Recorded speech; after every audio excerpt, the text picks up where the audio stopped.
it was going to be always going to be 2 hours. I mean, that was the agreement because it was going to be like a 2 hour movie. And then as we were shooting and we had so many elements to tie together and so many people to say goodbye and all of the stuff we wanted to do. And one day I called up to CBS and said, we have more material here. There's more than 2 hours. We could easily go 2.5 hours. Is that of interest to you? And they called back and said, yeah, you bet, because they. Who is it that you called? Well, I started with a guy who was the liaison to the show. His name at the time was Chuck Schnabel, and he worked for Bud Grant. These were all men in the executive hierarchy of CBS at the time. And was Charles Dubin going to direct it, or was it Alan Alda the whole time? Alan Alda and I were going to direct it. And the Directors Guild that is ever watchful for producers who try to kind of exert their influence and muscle and take credit for something that they don't necessarily deserve, said, no, we won't allow that. He's the producer, and if you want to direct it, you can direct it, but you can't have both names on there.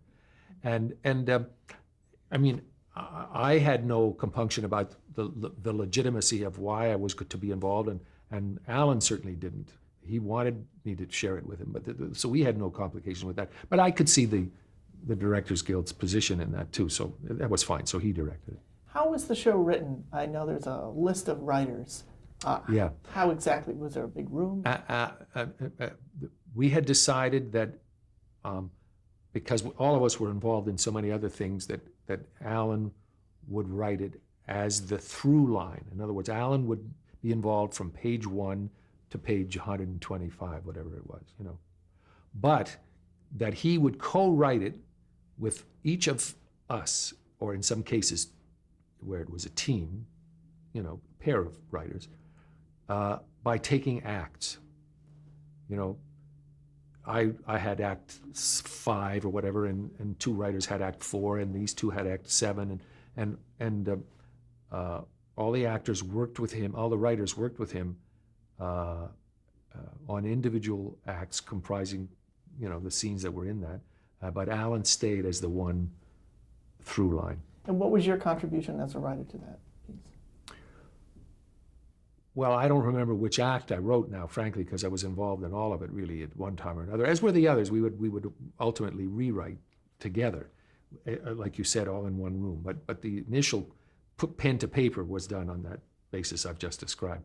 But I had a fortunate experience in that I had been to Korea just a couple of years earlier, and I had specifically gone there to because Gene and Larry had been there in '74 when there were still a few MASHs there. They got all their stuff from hospital facilities. But when I went, there was only one more MASH left. And I was interested in going to get the civilian perspective. I wanted to know how civilians had been affected by the war. And I heard a lot of stories, but two that I was able to bring home in terms of saying, we got to use this. And one was the entire opening of that show having to do with the woman who kills a chicken in the back of the bus, and then it turns out that it wasn't a chicken, it was her baby, and Hawkeye had seen all of that, and now he's had this breakdown because she's killed this infant.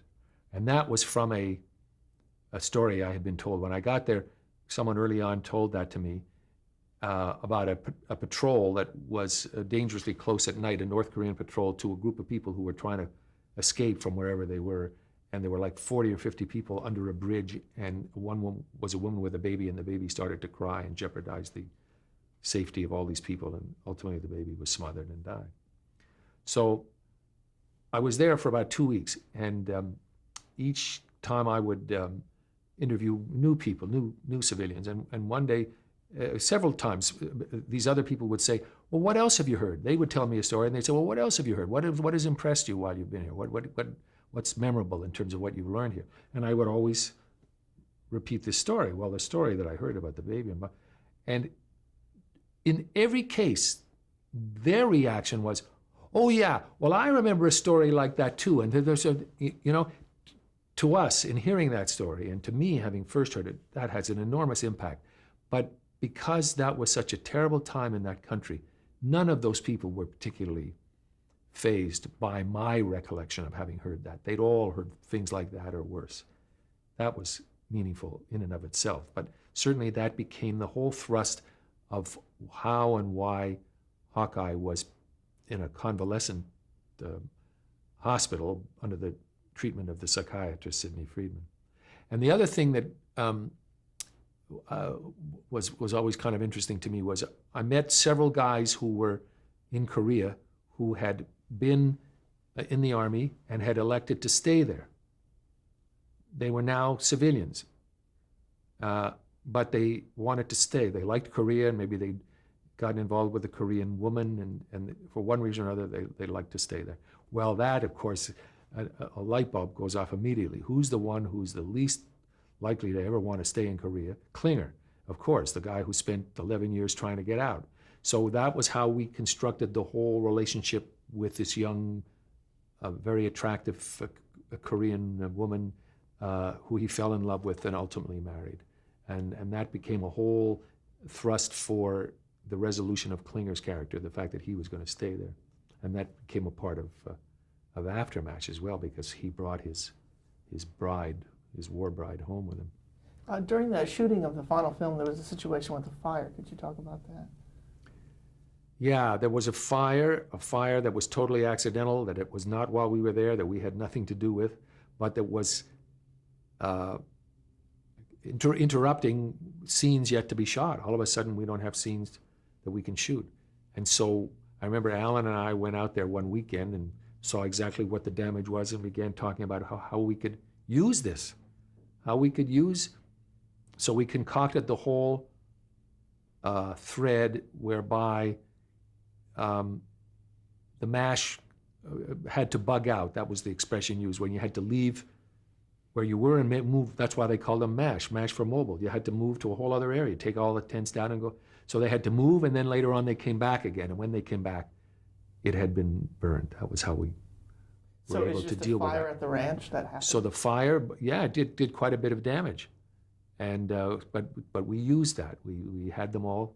Well, I remember Colonel Potter particularly came back, and he'd seen it all. We didn't dwell on every single character in terms of their reaction to the fire, but very importantly, he was. Did you have to rebuild sets? Yes. Yeah. Just exteriors. Just the exteriors of the set. Happened when you got up there? Well, yeah. I mean, I suppose it's not a shock to somebody who thinks about, first of all, either forest fires of just acres and acres as far as the eye can see of devastation, or else an apartment fire, a house fire in which everything is just in rubble. There wasn't that much structure there to burn. I mean, you had these tents, the rows of tents, and then you had the exterior only of the hospital, the OR, and the post-op, and it had that corrugated aluminum metallic roof on it. And those were just shells. They were just exterior. So there wasn't a lot that we had to do in terms of reconstruction, but it's still, if you're all set to go shoot there one morning and it's gone, and then you've got a problem.